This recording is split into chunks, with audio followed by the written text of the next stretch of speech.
Welcome to the Brain Picker Pro Show, live from Lake Wiley, South Carolina, in my office, hanging out today, doing deals. And also live is my special guest, good friend. This guy is the leading authority on apartment buildings, multifamily. He has helped students buy over 2,000 units, right, in multifamily investing. He owns and controls over $20 million, $24 million worth of real estate. And he's the author of the new best-selling book, Financial Freedom with Real Estate Investing. My good friend and fellow author of books now is Michael Blanc. What's going on, buddy? Hey, Larry. It's a real honor to be here on the show. Awesome, man. Thanks a lot for being here. I really appreciate it. And thanks a lot for being on. Man, I know you got a lot of stuff to cover. I mean, you're a mover and a shaker. You're out there making things happen, doing deals and all kind of stuff. Why don't you start out and tell our viewers a little bit about who is Michael Blanc? Yeah, so I'm a father of four, right? And I'm just trying to become a better version of myself every day. My background really is a lot like other people's background. I was taught to be, I go to school, get good grades, get a job, and I have a software background. So I got this. I started working for a software startup. Was in the right place, right time. We IPO'd in 2000, right before the market crash. Put a bunch of money in my pocket, and then I read Rich Dad Poor Dad. And my vision really was to be a CEO of a software company. So I moved around. And then all the fun people left after a while. We got kind of really big. And so when I read this book, it was like, oh my gosh, I'm such an idiot. It doesn't matter how much money I have in the bank or how much salaries, how much passive income I was getting. And I literally wasn't getting hardly any. Right. So I decided to change that. I threw away my entire career, my education to pursue this quest for financial freedom. Unfortunately for me, my big idea wasn't real estate so much, though I dabbled in real estate at the time. My big idea was restaurants, because I was surrounded by a bunch of burger franchisees and they were just crushing it. And they're like, oh, we're going to hire a guy. It's going to cost this much to open. We're going to sit back and counter passive income. I was like, sweet, that's what I want. So I took all my chips and put it all into a pizza franchise. Right. And long story short, I've subsequently lost my IPO millions. And added a couple $100,000 of debt to that, almost ran out of liquidity, and finally was able to sell some of these restaurants, clawed my way out of real estate. Right. And like so many of us did with single family houses, and I was actually pretty successful with that. Had an apartment building, really loved the real estate stuff, but the house flipping stuff for me really wasn't as passive as I wanted. Meanwhile, this 12-unit apartment building was just generating this mailbox money. So I was like, maybe I'm doing something wrong. So finally, I decided to shift into just buy and hold multifamily. And I started to blog blog Bigger Pockets, put up my own website, and kind of one thing led to another. Right. And so now we have, this program where we educate people about apartment buildings. People can bring us deals. We'll partner with them and raise the money for it. And so we've done almost 1,000 units over the last 18 months just by joint venturing with people. So it's been really fun. I'm actually having some fun now. 6 years ago, I wasn't having that much fun. So Right. now I'm having a lot more fun. So it's great. Yeah, it's a lot more fun investing in real estate than running a pizza business, right? It really is. Even though I set it up as a passive investment, but honestly, restaurants really is not meant to be a passive investment. So I know that now. It's funny you mentioned that. I've had people that have approached me about investing in different restaurants and, different concepts or whatever. And, I just never could grasp earning my money, $4 here, $20 here, $25 there. I just never could grasp that. It just seems like a lot of work to go through to generate that little bit of money from each customer. You know what I mean? I know exactly what you mean. Yes, I know exactly what you mean. Plus, you have a depreciating asset. And what I like about the multifamily is that I can control the value more so than on the single family house, because I'm dependent on market comps. And so with multifamily, I have the ability to affect the valuation, and I can get all this debt financing for it. I don't have to personally guarantee it anymore.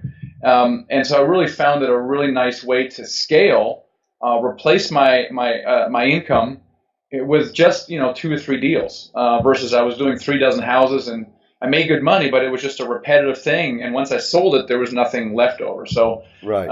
that was frustrating to me. And so looking at all the stuff I've done, the software, the restaurants, and I traded stocks and options for a while.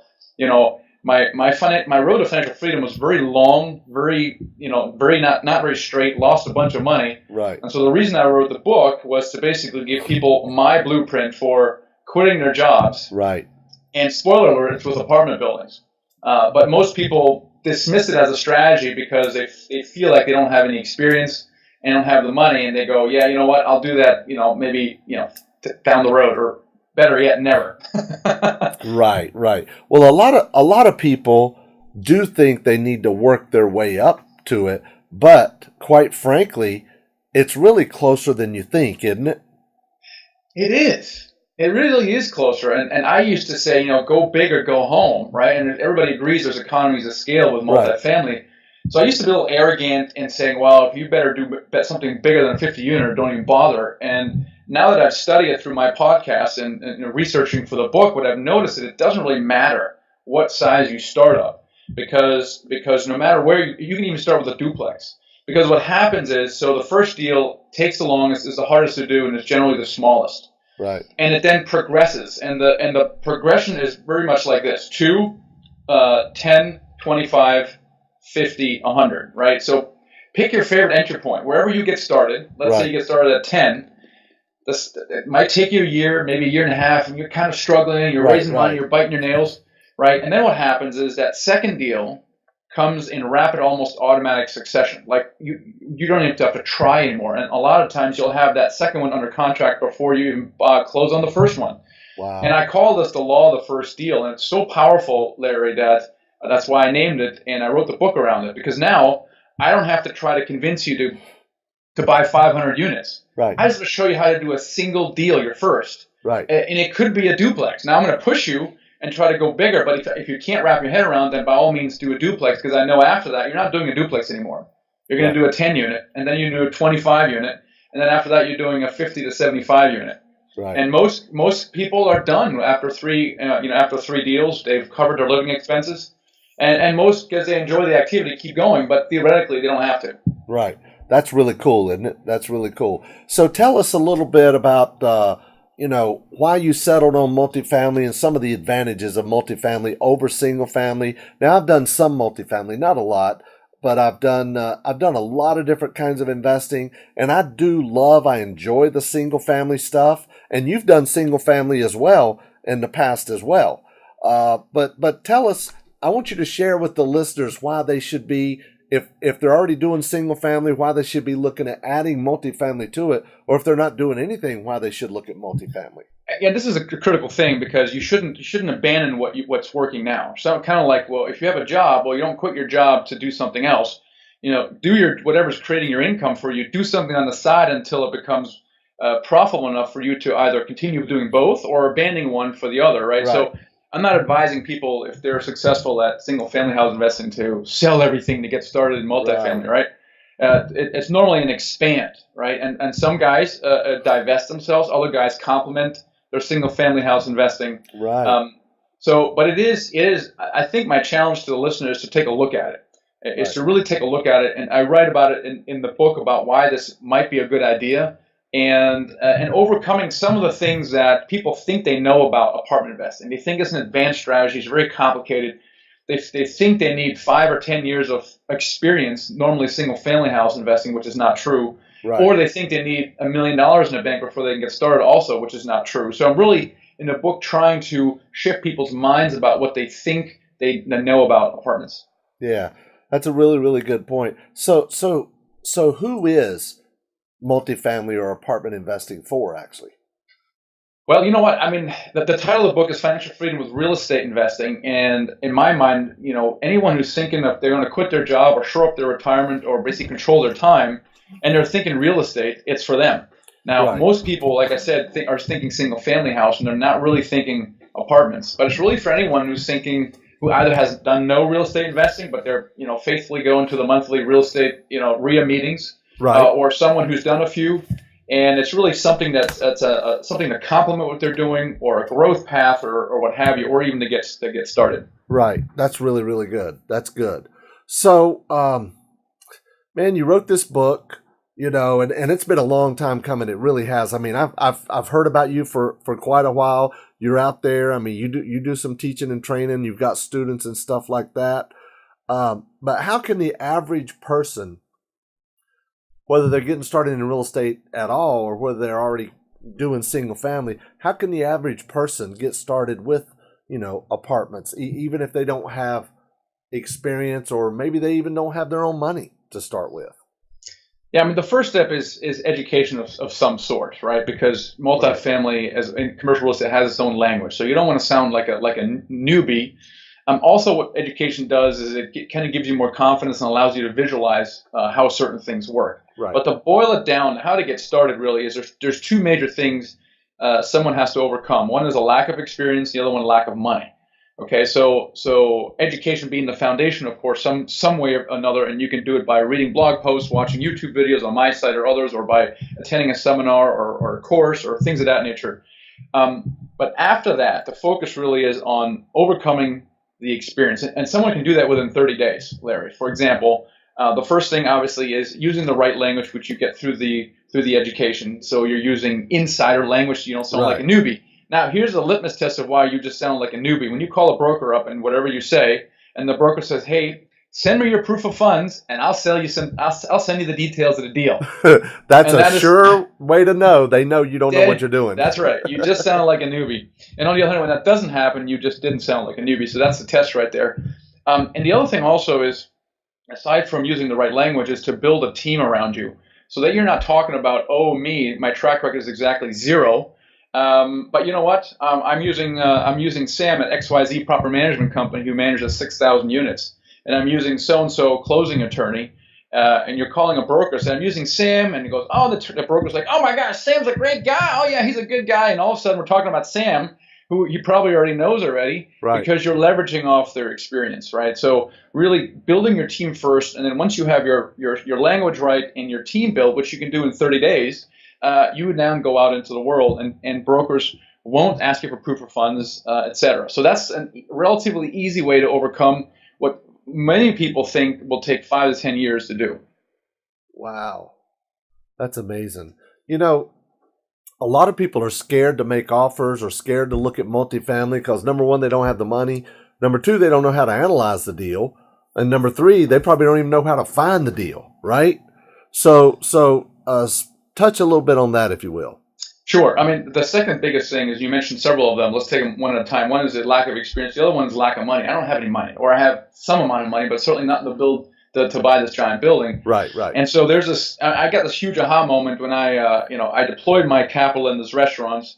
And so in 2009, I really got hot and heavy into flipping houses, but I didn't have any of my capital. So I started looking around and started talking to my friends and family, and someone was dumb enough to loan me $25,000. Then another one. Before I know it, I had $1 million deployed. I hope that person that loaned you that $25,000 is not watching. They all make great money, but the point is, I had this giant light bulb go off in my head. Right. Like, man, I can do something without my own resources, and that's really the message in the book: is you can do stuff without having your own cash. Right. And there's an art and science to raising money, and there's literally a system, and anyone can learn the system and just work the system. And so what you're doing is you're just intentionally building relationships with people. You're sharing your enthusiasm about your newfound passion for multifamily, for financial freedom, and you basically cultivate those relationships. You schedule meetings with them. You tell them more information. You show them a deal package, and basically what you're looking for is a verbal commitment from people, ideally before you actually have a deal under contract, right? So if you do this, let's say in the first 2 or 3 months, while you're looking for deals, and you get 5 people say, "Hey, if you find me a deal like you just showed me in this, what I call a sample deal package, if you find a deal that looks a lot like that, I would be interested in investing $50,000 with you." So now you have 5 guys at $50,000. And now you can have a lot of confidence in making an offer on, say, $1 million building, where before you're like, there's no way I can, because I don't have any money. Right. So it completely shifts the playing field if you start raising money proactively long before you actually have a deal under contract. Well, aren't deals very difficult to find right now? It seems like everybody's chasing multifamily. Well, I remember when I got started in 2005 with real estate investing. It was also difficult to find, and I signed up with a mentor, and it was a wholesale, and I said, wholesaling, I'm going to flip, and I'm going to go all the way. But he never once told me, oh, go to the MLS to find deals. It was always postcards, bandit signs, networking, probates, right, all that Right, stuff. right. Well, okay, so it was the hottest time ever in real estate, and you had to hustle. And it's the same thing now. And it's not, in comparison to 2005, not nearly as hot as it was back then in the residential side. Right. And people are doing deals. But when you ask them how they did a deal, they're like, you know what? I looked at about 100 deals. I looked at 100 deals before I got this one. And maybe you got two under contract or got a letter of intent accepted, didn't work out. So what I'm saying is that people who are doing deals are actually hustling. Now, on the other hand, people who are, they make a couple offers, they never hear back from the broker. They're like, shoot, don't work. And they throw up their hands and kind of give up. I mean, Right. better than anybody, real estate is a numbers game. If you had a wholesaler that makes two offers and it doesn't work and they walk away, you're like, what an idiot. It's a numbers game. And it's the Exactly. same thing. The key on the multifamily with, I think more so than maybe the residential, because the comps are actually relatively easy to get, especially when you're in an area. So the analysis is a little more complicated on multifamily, but I have it down to a process where you can make that first offer within 10 minutes of getting a marketing package. And if you can do that, you can make a lot more offers. In the beginning, it took me 4 hours to kind of crack open the marketing package, run the numbers through something, and then finally make an offer. And then I make an offer typically below asking, and there's silence, crickets on the other end. Right. So I obviously just missed the mark by a mile. Yet I had to spend 4 hours of my life I'll never get back analyzing a deal. And it just doesn't have to be that way. You know what, Michael? That's very, very, very important because a lot of people are talking about, well, if I find a deal, I got to spend, like you said, 4 hours underwriting the deal.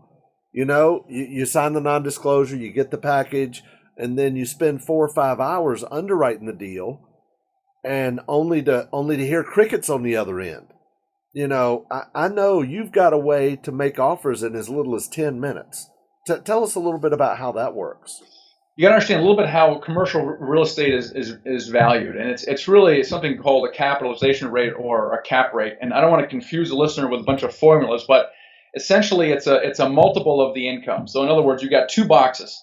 One's worth $1 million, the other one's worth $1.5 million. And the reason that one is worth $1.5 million is it produces more income than the box sitting next to it.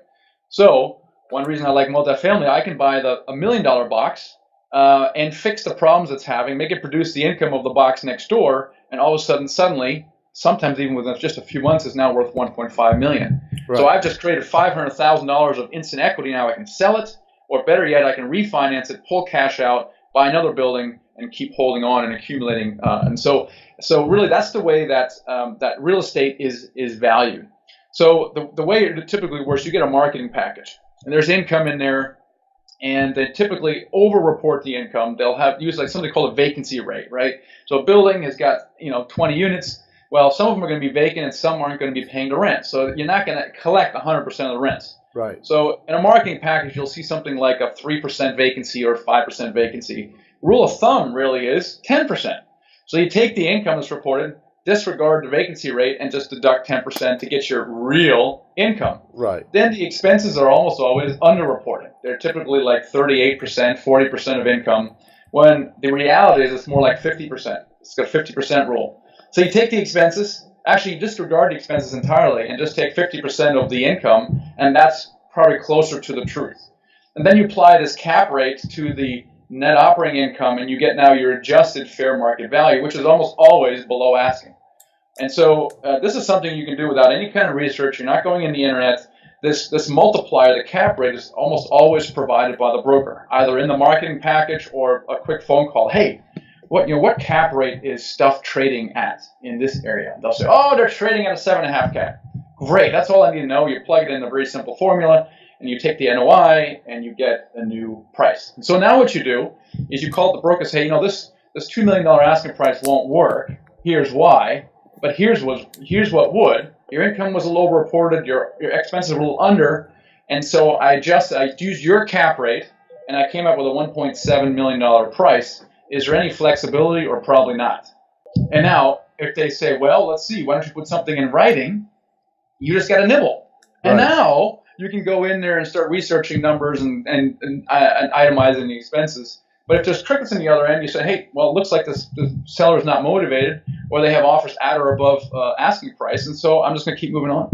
Yeah. Okay. That's good. That's really good. So are cap rates different in different areas of the country? Southeast, Midwest, Northeast, West Coast? Yeah, they are, right? They are. So in other words, the lower the cap rate, the higher the valuation is of the actual piece of real estate. Right. And so cap rates in some of the coast, West Coast, East Coast are going to be in the 4% range, and it's very difficult to make money, especially when you put a loan on there and you have investors in the deal. Right. So if you're a little bit closer if you're in the southeast or the middle of the country, the cap rates are going to be higher, which means that the prices are going to be lower, which means the cash flow is going to be higher as well. So we're investing in areas that are they have projections of strong employment growth, but they also is a reasonably high yield. Maybe a cap rate of 7 to 8, which is something like that. And then we typically look for a value add opportunity. So we look for that $1 million box that's not performing the way it should, like the one next to it.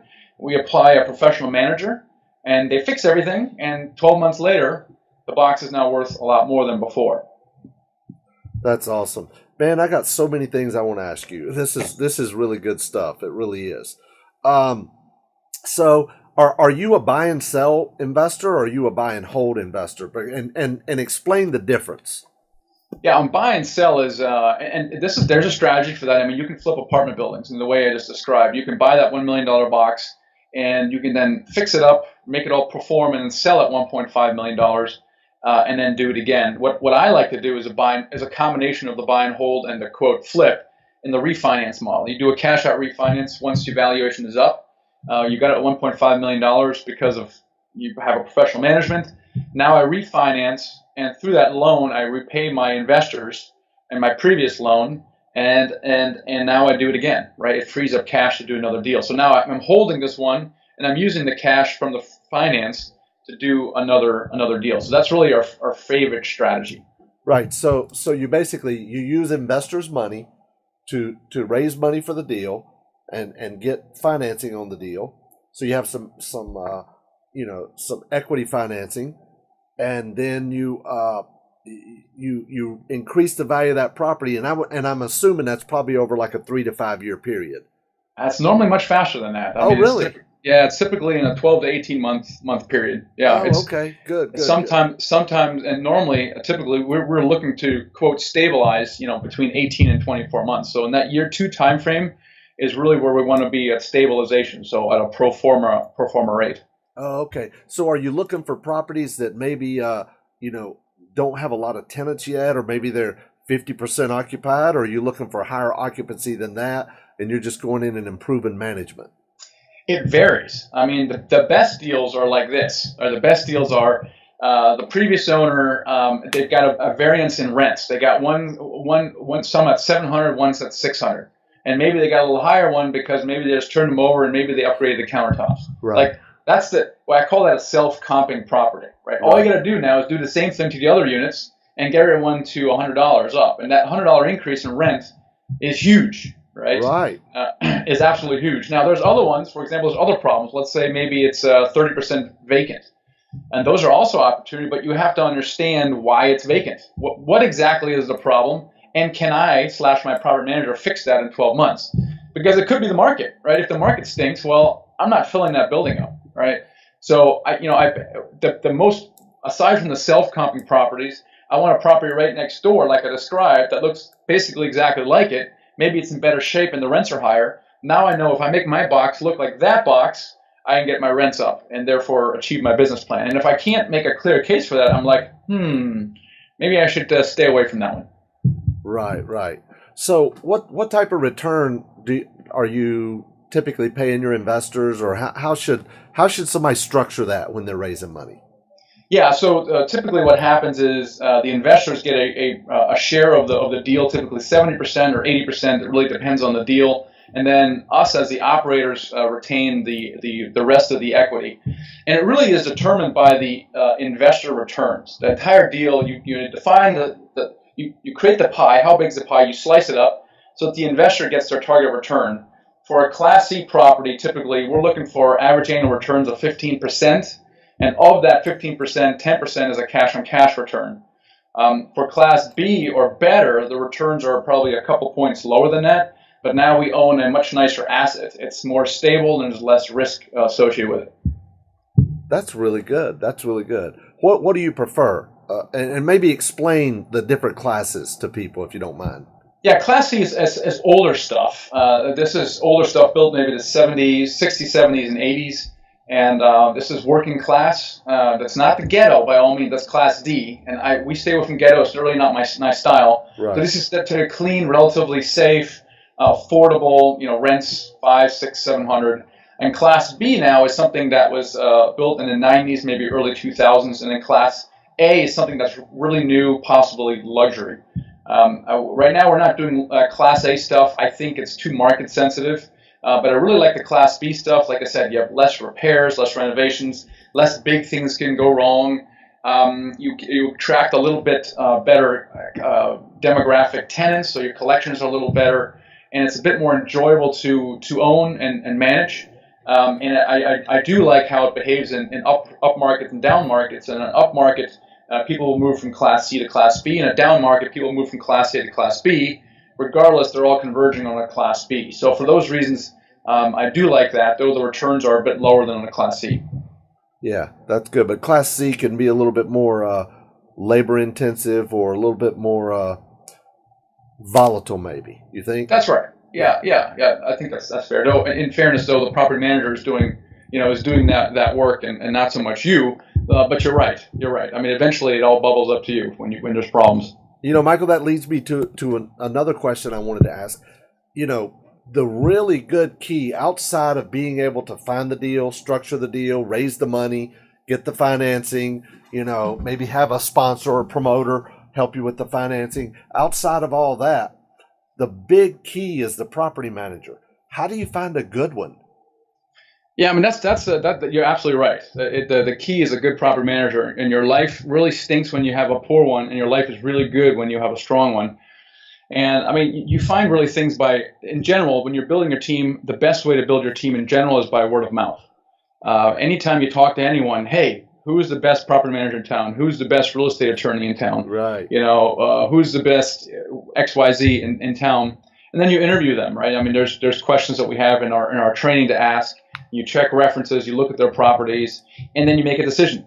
And sometimes you don't make the greatest decision, or it doesn't work out properly. So there's going to be a rhythm of staying on top of the property manager, tracking certain key performance metrics.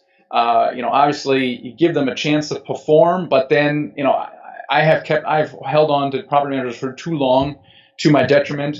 And you've got to be able to make a change, which of course is disruptive. But on the other hand, when you put someone in place that's really performing very well, I mean, you can go to sleep on these buildings. I mean, there is no such thing as completely passive investment. I truly believe that. But there's definitely a quality life issue when you have a property manager who's not commuting properly, who's not meeting their goals, right, versus someone who's just crushing it. And, all of a sudden you're making money. You're like, wow, this is fantastic. Right. That's really cool. How many units do you need to get to before you need on-site property management? I would say start from the beginning. I mean, typically the property management is built right into the multifamily business model. Right. Now, with houses, not so much, and a lot of guys and gals are self-managing until they get to a certain portfolio. With multifamily, that's not the case. However, as you get larger and larger, the quality of the property manager goes up. That's really good. I've heard of some guys giving their property manager a piece of the deal to keep them motivated. What are your thoughts on that? Yeah, I mean, I love creative stuff like that, or performance bonuses. Right. We have not done that yet, but it's something to consider as well. So we have not done yet, but we do it in other parts of the business. So it's not unreasonable to say, hey, if you meet these key performance metrics, or your net operating income is XYZ, your fee increases or something like that, and puts everybody on the same page. That's good. That's really, really good stuff. How do you feel about student housing? That seems to be the hot thing right now. Student housing is a kind of a specialty, kind of like Section 8 or subsidized housing, Right. and I don't really have a strong feeling about it. We haven't really done a student housing. We have a student that's looking into student housing, so I don't love it or hate it. It's just Right. it's a specialty, which means that It's a little your proper niche. it's a niche, which means your proper manager has to be knowledgeable and experienced in that area. So if you have someone who has market level housing and no student housing, that's probably not, even if they're an awesome property manager, they're probably not right for that property because it's a different animal, kind of like with Section 8. So it does require specialized property management. Yeah, that's good. I've heard some people say, and you're talking about you got to hustle, man. You got to find deals. You got to be proactive, and that just like is in single family housing. You got to be out there hustling, man. Yep. To get deals. Yep. People are complaining. I've heard a lot of people say, well, if it's on LoopNet, it's too late.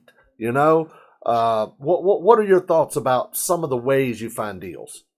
Yeah, it's funny. I used to say the same thing, but if you look at some actually a good number of deals, I'd say like 30% actually came from LoopNet. So I'm no longer saying that.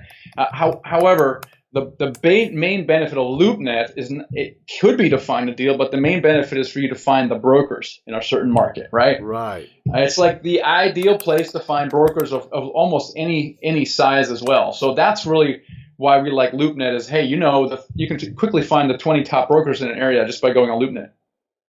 Yeah, and really the key is to find the brokers on LoopNet, That's right. because once they know that you know what you're doing, you can talk the lingo, they're not asking you for a proof of funds, right?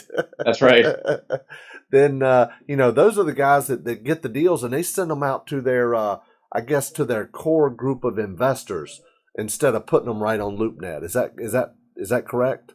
Yeah, that's where you want to get to, Larry. Exactly right. Is you want to build relationships with these guys. So over time, you're responsive to them. You're providing them with feedback. Right. You're building rapport with them. You appear knowledgeable. You've built a really top-notch team around you. Now they're going to start taking you more seriously. So what happens is brokers, like everybody else, we tend to be a bit lazy. So they got to just get a listing or a promise of a listing. Well, they don't want to put out an entire marketing package necessarily. They might call a handful of guys up, or if it's a specialty thing you're looking for in an area with a certain characteristic, and they call and say, Larry, I got this deal for you.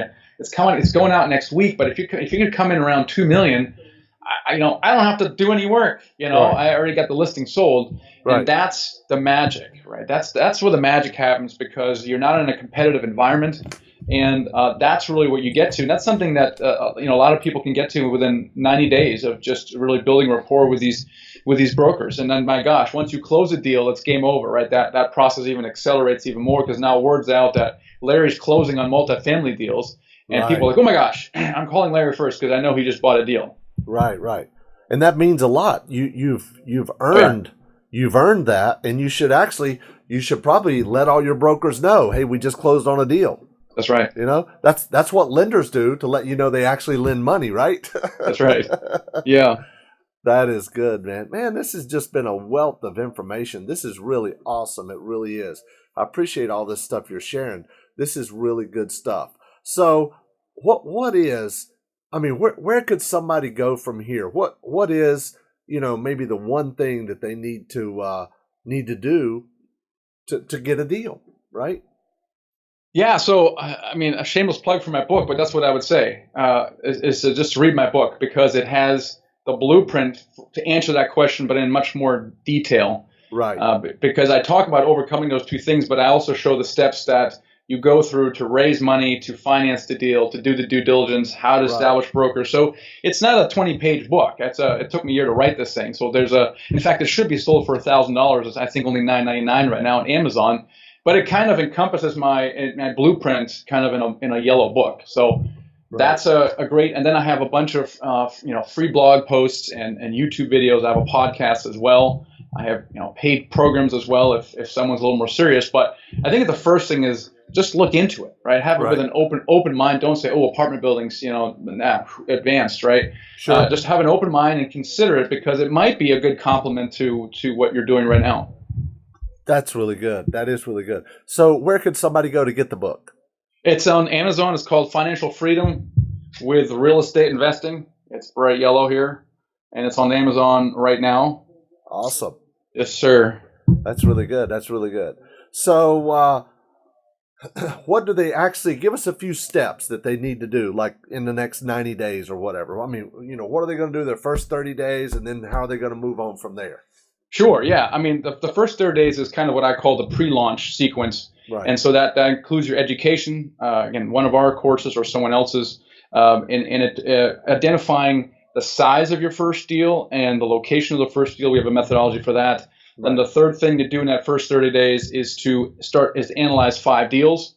Now, if you sign up with us, we have something called a syndicated deal analyzer, which makes this really, really simple. But you need some kind of financial model that helps you analyze deals. Right. And then the fourth is to create what I mentioned earlier, a sample deal package. So this is an investor package, and everything about it is essentially real, but you don't have it on a contract. And so you use it as a conversation piece to raise money. So that's the first 30 days. And then the next 60 days, you're going to do 3 things at the same time. You're going to build your team. You're going to continue analyzing deals, and you might get something accepted, but it's really all about improving your skill level and your confidence. And you're going to set up meetings with potential investors, all without any focus on outcome. So we take the pressure off you. Don't have any expectations about getting a deal. Don't get any expectations about getting investors. It's all about practice and confidence. Now, what we found, people who do this, is they actually will have results. They will have their team ready to go on the ground. They'll have a pipeline of deals, and they'll have a bunch of people who have either committed to investing in them or really, really interested. But that's kind of the focus of the first 90 days. That's awesome. That's really good. That's really good. I love it. I love it. So, Michael, this has just been a wealth of information. I really appreciate you sharing all this. I hope some of my questions didn't throw you for a curve. You were I'm right sweating on here, man. I'm literally sweating. I need a towel. No, man, you were right on top of it. That's awesome, man. That's good stuff. So, if somebody wanted to reach out to you for, to check out your blog and your podcast, you got a great podcast, and then for some of your education or whatever, how would they reach out to you? Yeah, just go to my website. It's themichaelblank.com. That's THE, Michael, and BLANK, themichaelblank.com, or just Google apartment building investing, and I should be all over the first page of Google. So it should be relatively easy to find me. And just, check out the book and look at the free resources. And if you're more serious, I got more stuff for you. That's awesome, man. Thank you so much for coming on today. I really appreciate this. It's been some really cool stuff. Thank you so much for sharing it. I appreciate it. Well, my pleasure, Larry. Thank you so much for having me on the show. All right. Thanks a lot. See you later.